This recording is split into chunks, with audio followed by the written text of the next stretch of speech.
हरे कृष्णा। श्रीदास पंचाध्यायी उसका 3रा अध्याय और श्रीमद् भागवत का 31वां अध्याय। गोपी गीत। बहुत दिनों से मैं कर नहीं पाया क्योंकि ब्रजमंडल परिक्रमा और श्रीमद् भागवत कथा के बीच में मैं व्यस्त रहा। अब हम शुरू करते हैं। नमो विष्णुपदाय राधिकाय प्रियात्मने श्रीमद् भक्ति वेदांत नारायण गोस्वामी इति नामिने।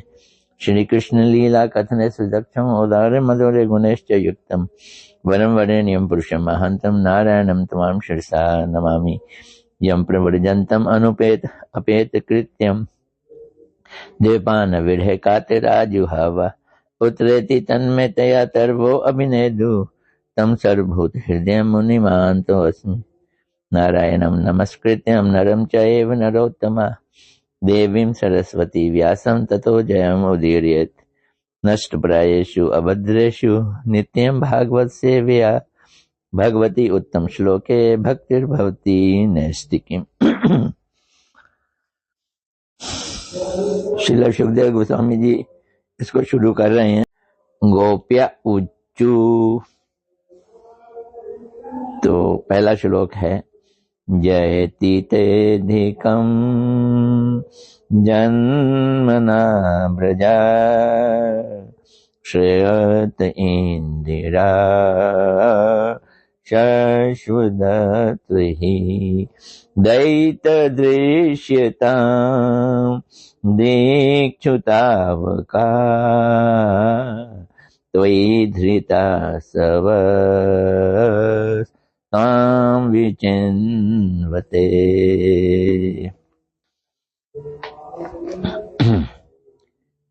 गोपियां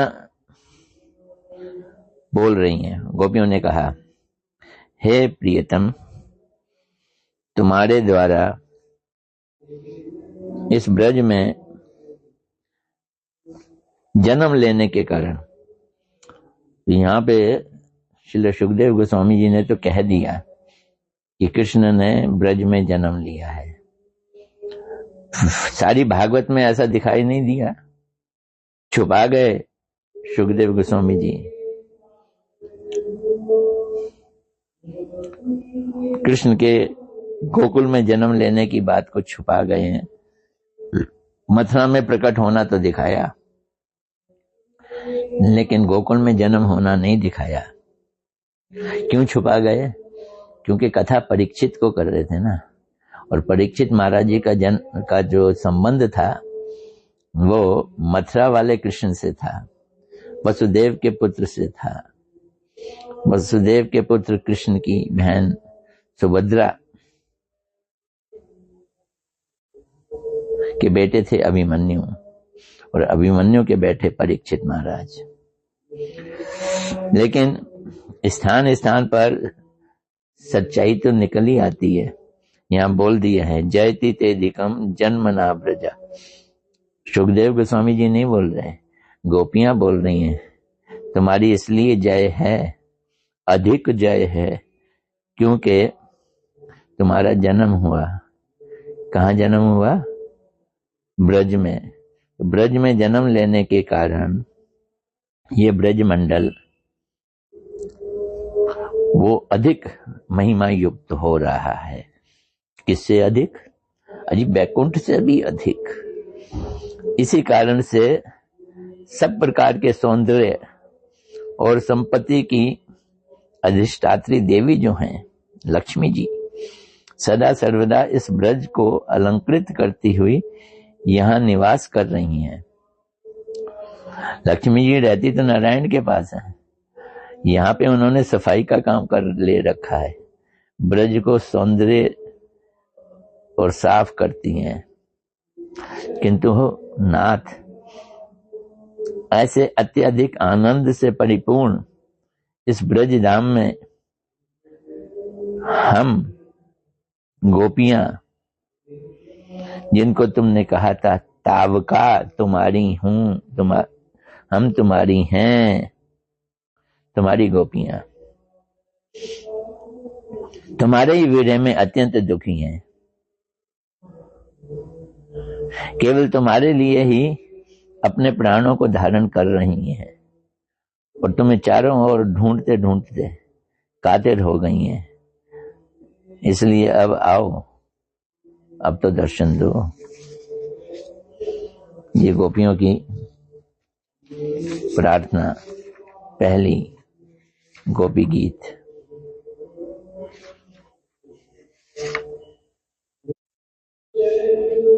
श्री विश्वनाथ चक्रवर्ती पाद जी कह रहे हैं, श्री भागवत का ये 31वां अध्याय श्री कृष्ण रूपी भ्रमर को भी आकर्षित करने वाला है। ये 31वां अध्याय प्रेम रूपी मधु से परिपूर्ण है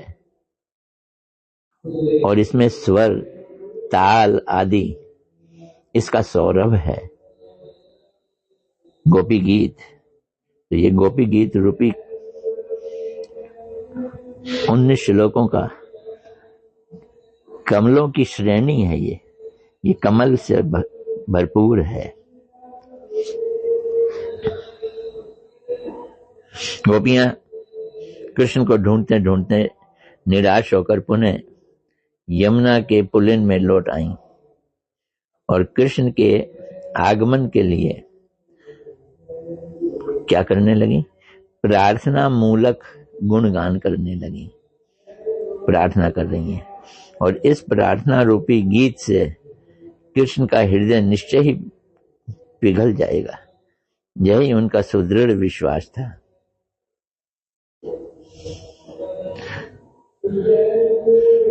बस वो कह रही हैं, तुम्हारे जन्म के कारण ये ब्रजभूमि अन्य सभी लोगों की तुलना में महान है, उत्कृष्ट है। ब्रज में केवल तुम्हारी प्रियसियां ही हम समस्त लोकों में अदृष्ट, यानी जिसे कहीं भी देखा नहीं जा सकता, समस्त लोगों में अश्रुतचर, जैसा कोई सुना ना गया हो, परम असहनीय दुख का अनुभव कर रही हैं।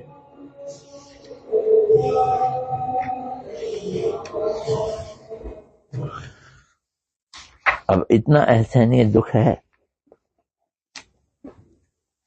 उससे परित्राण पाने के लिए हम तुम्हारे निकट प्रार्थना नहीं कर रही कि हमारे दुख को दूर करो। ये विश्वनाथ चक्रवर्ती पाद जी की विचार हैं। हम तो बस एक बार ये कह रही हैं कि हमारी ये अवस्था को आकर देखो तो सही और फिर अपने नयनों को सफल बनाओ, आनंदित करो। देखो, इस सुखपूर्ण वृंदावन में तुम्हारी अपनी ही गोपियां तुम्हारे विरह दुख से पीड़ित होकर तुम्हें ढूंढ रही हैं। आके देखो, तुम्हारे लिए इससे अधिक और कौन सा दृश्य प्रियकर होगा।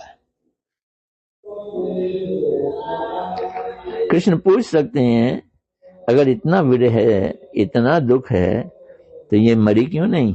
ये गोपियां मरी क्यों नहीं? तो गोपियां जवाब भी दे रही हैं, क्या करें, हमारे प्राण तुम में अर्पित हो गए हैं, इसलिए हम अभी तक जीवित हैं। कैसे? तुमने हमें उन्मादित कर दिया, हमारे प्राणों को भी उन्मादित कर दिया और हमसे उन प्राणों को छीन लिया। अब हम मरें भी तो कैसे मरें? दूसरा गीत, शरदुदाशे साधु जात सरसी जोधरा श्रीमुषादृशा सूरत नाथ ते अशुल्क दासिका वरद निहंतो ने हकीम बदा। सूरत नाथ संभोग रस के अधीश्वर, हे कृष्ण, हे अभिष्ट प्रदान करने वाले, हम तुम्हारी बिना मूल्य की दासियां हैं। शरतकालीन सरोवर में, शरतकालीन में ना सरोवर एकदम स्वच्छ हो जाता है। शरतकालीन सरोवर में सुंदर रूप से विकसित श्रेष्ठ कमल, उस कमल की कर्णिका, बीच वाला हिस्सा जो कर्णिका, उसके सौंदर्य गर्व को हरण करने वाले अपने नेत्र द्वारा तुम हमारा वध कर रहे हो। जो उस कमल की कर्णिका का सौंदर्य है, उससे भी ज्यादा तुम्हारे सुंदर नेत्र हैं। हम क्या करें बताओ तो? वो नेत्र हमारा वध कर रहे हैं। अच्छा एक बात तो बतलाओ, नेत्रों से किसी को मार डालना क्या वध नहीं कहलाता? क्या देखो गोपियां भाव में डूबकर कैसी कैसी बातें कर रही हैं।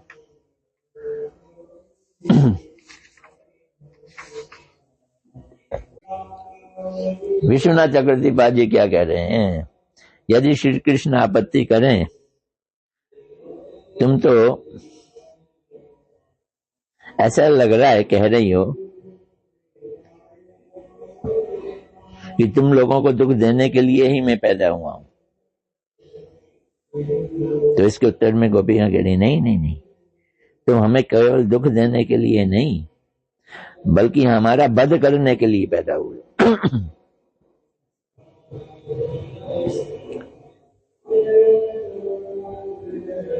कह रही हैं गोपियां, हम तुम्हारी अशुल्क दासिका हैं, बिना पैसे वाली दासी। अरे हमें शुल्क मिल गया, तुमने ना हमें मूल्य देके खरीदा है, ना ही हमसे विवाह किया है, बल्कि ये तो तुम्हारे नेत्र रूपी चोर हैं।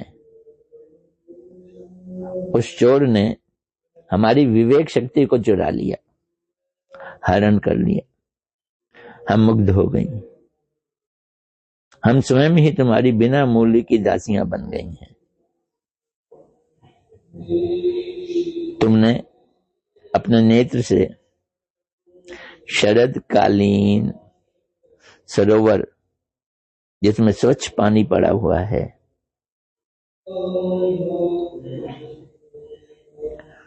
उसमें साधुमय प्रदेश में उत्पन्न सत अर्थात उत्तम जाति के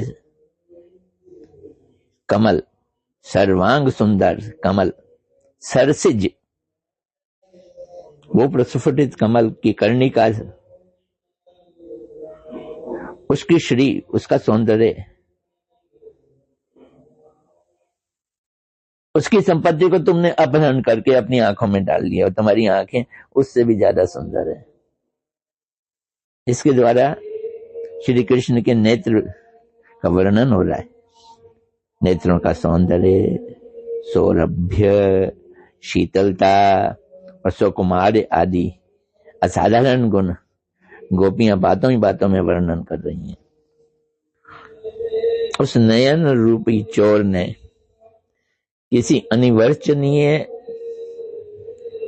मोहन उन्मादन धूलि को हमारे नेत्रों में झोंक दिया है और हमें तो उन्मादित कर दिया है,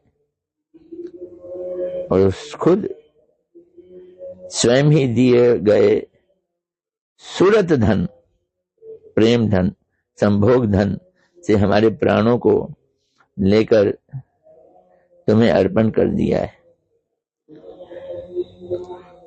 इसलिए हमारे प्राण तो अब तुम में हैं, अतः तुम हमें पहले ही हमारे धन को चुरा कर हमें निर्धन बना चुके हो। अब हमारा नाश करने पे तुले हो, हमारा वध करने पे तुले हो। तीसरा श्लोक। विषय जलापया म्याल राक्षसा वर्ष मारुता वैद्युतानला वृषमयात्मजा विश्वतो भयात् ऋषभते वयं रक्षितमहो।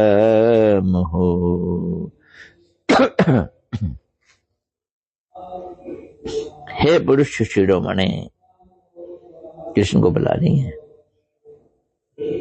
याद है कालिया हृदय के विषैले जलपान के कारण ब्रज में मृत्यु हो रही थी, तो तुमने मृत्यु से, अघासुर से, इंद्र की वर्षा से, उसके भीषण आंधी और तृणावृत दैत्य से, इंद्र के वज्रपात से, और याद है भीषण दावानल से, अरिष्टासुर से, मय दानव के पुत्र व्योमासुर से, अन्य सब प्रकार के भयों से तुमने हम ब्रजवासिनियों को रक्षा की थी। अब क्या हो गया? एक ही लाइन में कृष्ण की ब्रज की असुर मारण सारी लीलाओं का वर्णन कर दिया गोपियों ने। क्या बात है।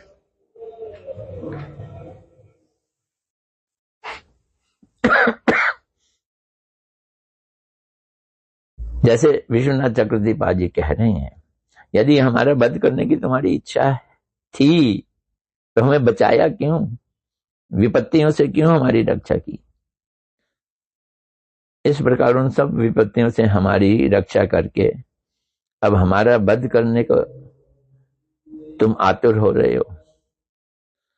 यदि कृष्ण कहें कि कालिया दमन आदि जितने भी मैंने असुरों को मारा है,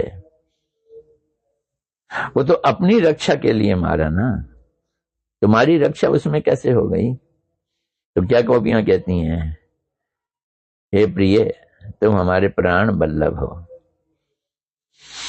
हम सब गोपियों के एकमात्र प्राण स्वरूप हो।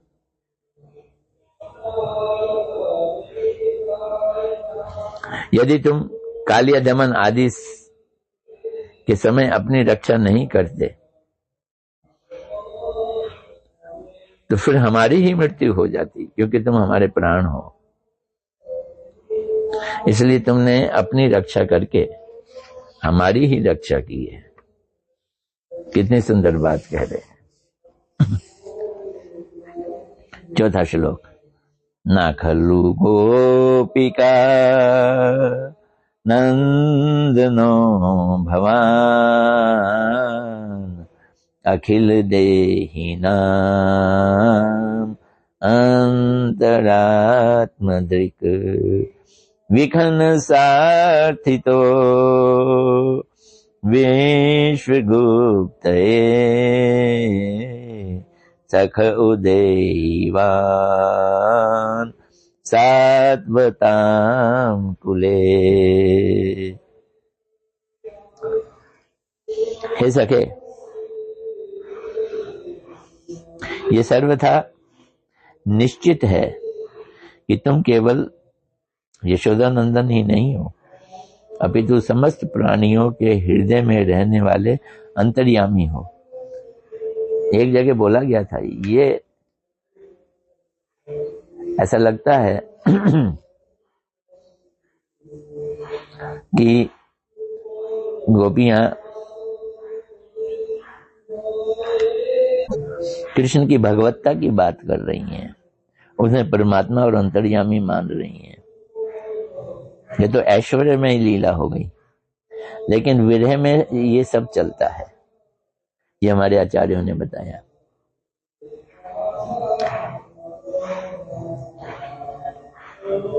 तो तुम तो सभी प्राणियों के हृदय के रहने वाले अंतर्यामी हो। ब्रह्मा जी की प्रार्थना से विश्व का पालन करने के लिए तुम सात्वत भक्त कुल में अवतीर्ण हुए हो।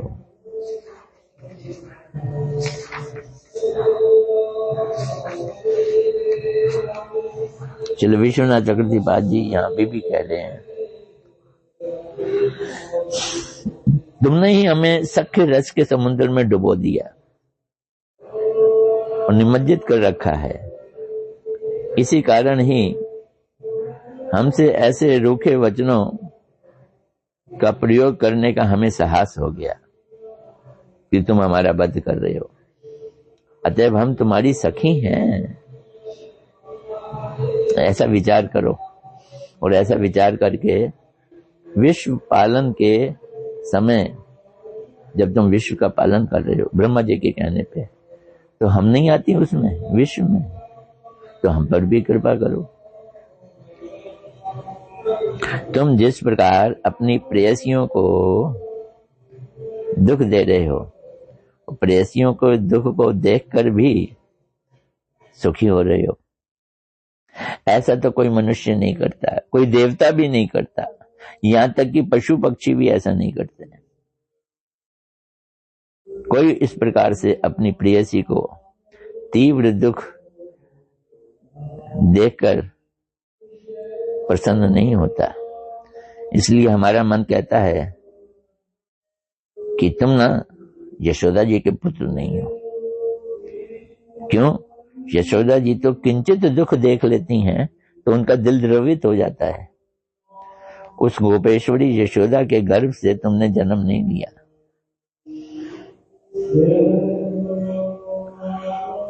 ऐसे लक्षण ही नहीं दिखाई देते तुम्हारे में। श्री कृष्ण कहें अच्छी बात है, तो बताओ मैं फिर कौन हूं? यशोदा जी का बेटा नहीं हो तो इसके उत्तर में गोपियां कह रही हैं, हम अनुमान करती हैं कि तुम सभी प्राणियों के अंतर्यामी परमात्मा हो।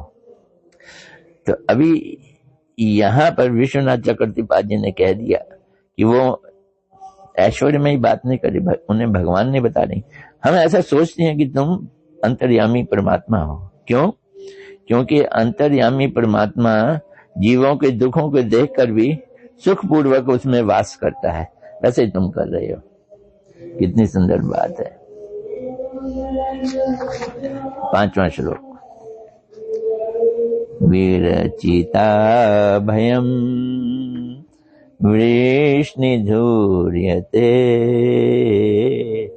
चरणमीयुषाम् संसृतेर्भयात् करसरोरुहम् कान्तकामदम् शिरसि देहिना श्रीकराग्रहम्। हे यदुकुल शिरोमणि, हे कांत, जन्म मृत्यु रूपी संसार के भय से भयभीत प्राणी जब तुम्हारे चरण कमलों की शरण लेते हैं, तब तुम अपने जिस कर कमल द्वारा उन्हें अभय प्रदान करते हो, और सुनो, जिस कर कमल के द्वारा तुमने लक्ष्मी जी के दोनों हाथों को ग्रहण कर लिया, वही कर कमल, हे अभीष्ट प्रद, अभीष्ट देने वाले, आप अपने वही कर कमल हमारे सिर पर भी रख दो। श्री विश्वनाथ चक्रवर्ती जी कह रहे हैं, यहाँ कृष्ण कह सकते हैं कि यदि तुम अपनी काम पीड़ा को ही दूर करवाना चाहती हो तो तुम लोग ऐसा क्यों नहीं कहती कि तुम्हारे वक्ष स्थल पे अपने कर कमल अर्पण कर दो? ऐसा करने से मुझे भी आनंद मिलेगा, मेरी अभिलाषा पूर्ण होगी, क्योंकि मेरी भी यही इच्छा है। तो इसका उत्तर देती हुई गोपियां कहती हैं, ऐसे ही तुम लक्ष्मी जी के लिए भी करने जा रहे थे ना। लक्ष्मी जी ने दोनों हाथ तुम्हारे पकड़ लिए, हम भी तुम्हारे दोनों हाथों को अपने सिर पे रखवाना चाहती हैं। आप हमारे सिर पे अपने दोनों कर कमल रख दो, हमारा काम दूर हो जाएगा।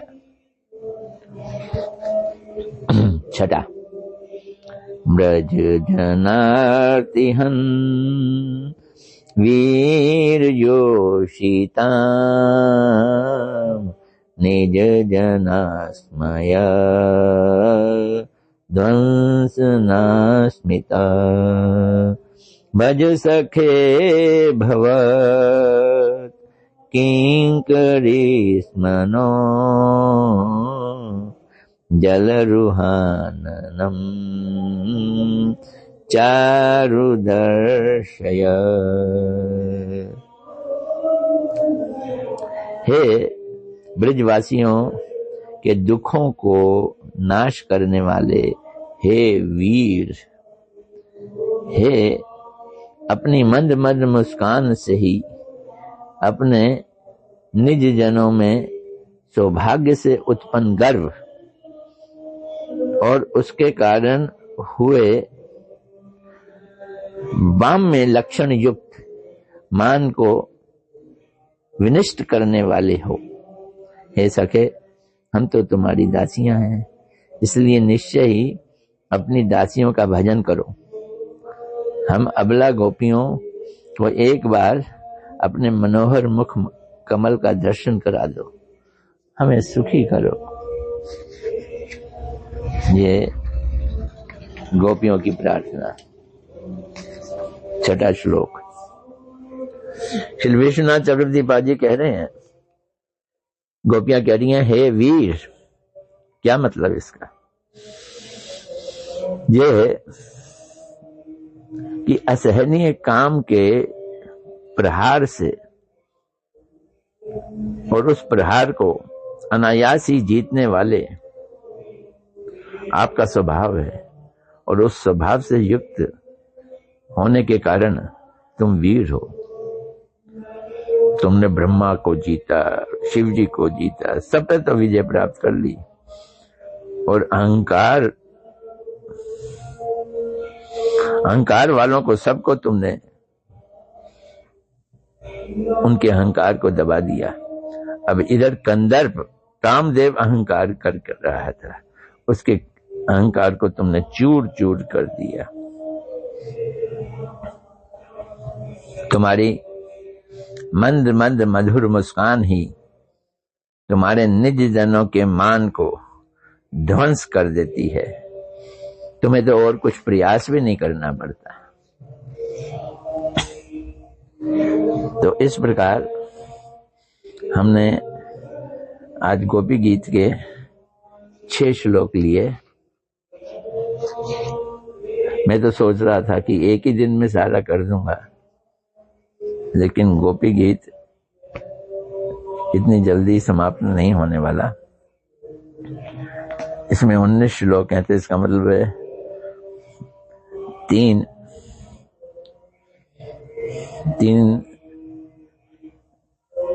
कथाएं और करनी पड़ेंगी, तब गोपी गीत खत्म होगा। ये तो 31वां अध्याय है, फिर तीसरा है, अभी 2 और पड़े हैं। हरे कृष्णा।